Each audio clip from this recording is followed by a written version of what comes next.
নির্বাচন হয়ে গেলেও এই সরকার আরো 6 মাস ক্ষমতায় থাকবে। ইলেকশনের ফল গণনা করতে 3 দিন সময় লাগবে।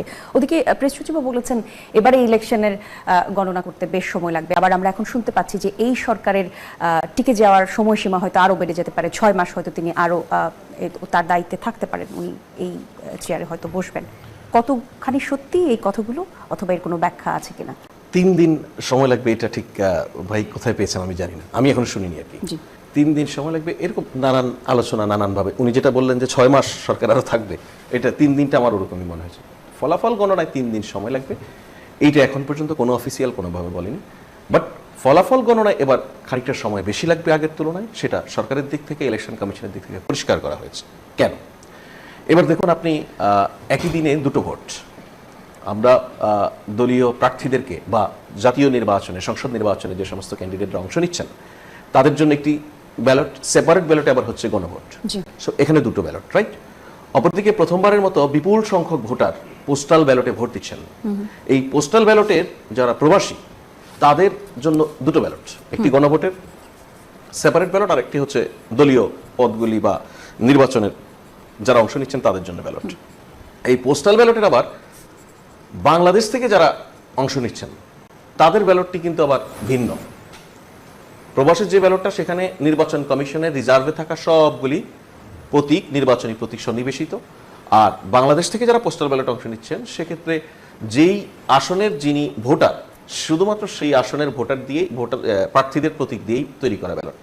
সুতরাং এই টোটাল প্রক্রিয়াগুলি যদি আপনি দেখেন তাহলে খুব স্বাভাবিক যে খানিকটা সময় বেশি লাগবে।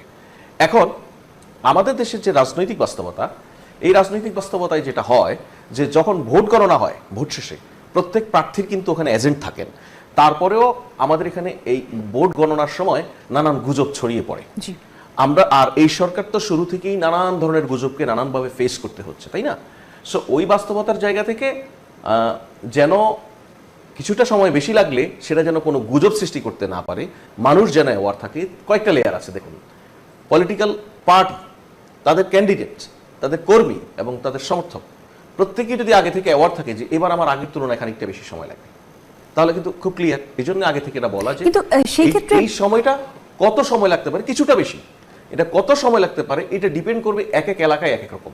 6 মাসের যে প্রসঙ্গটা আপনি বলেছেন এটা খুব ইন্টারেস্টিং। এইটা অনেকটা এরকম যে একটা দুষ্ট চক্র অনেক দিন থেকে একটা তৎপরতার মধ্যে আছে যে ভোট হবে না এই ধরনের প্রচারণায়। এখন আমরা আসলে একদম নির্বাচনের খুব সন্নিকটে, তাই না? এই সময় কি এখন আরেকটা নতুন জিনিস নিয়ে হাজির হলো যে নির্বাচন হয়ে গেলেও এই সরকার আরো 6 মাস ক্ষমতায় থাকবে। এটা একটা মিথ্যা কথা, এটা মানে কোনো সুযোগ নাই।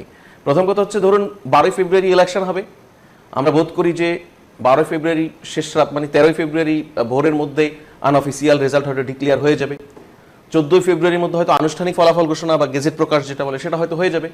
সেক্ষেত্রে আপনি 15 ফেব্রুয়ারি, মানে আমি এটা এমনি ধরে নিচ্ছি আর কি, 15 ফেব্রুয়ারি তাহলে সংসদ সদস্য যারা নির্বাচিত হবেন তারা শপথ গ্রহণ করবেন।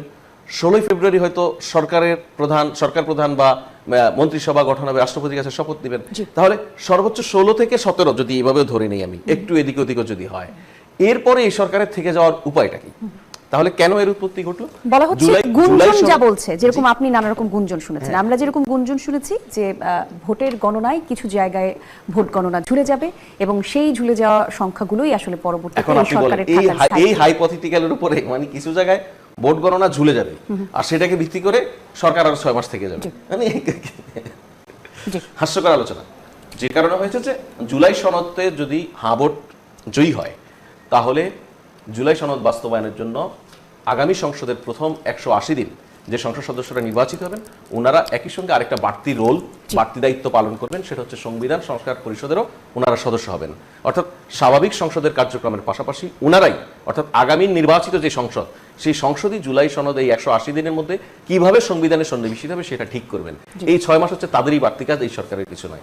এই কৃষককে নিয়ে বিভ্রান্তি ছড়িয়ে আসলে নাগরিকদেরকে বিভ্রান্ত করছে সেই মানুষগুলি যারা এতদিন নির্বাচন হবে না বলে রব তুলেছিল তারা আসলে।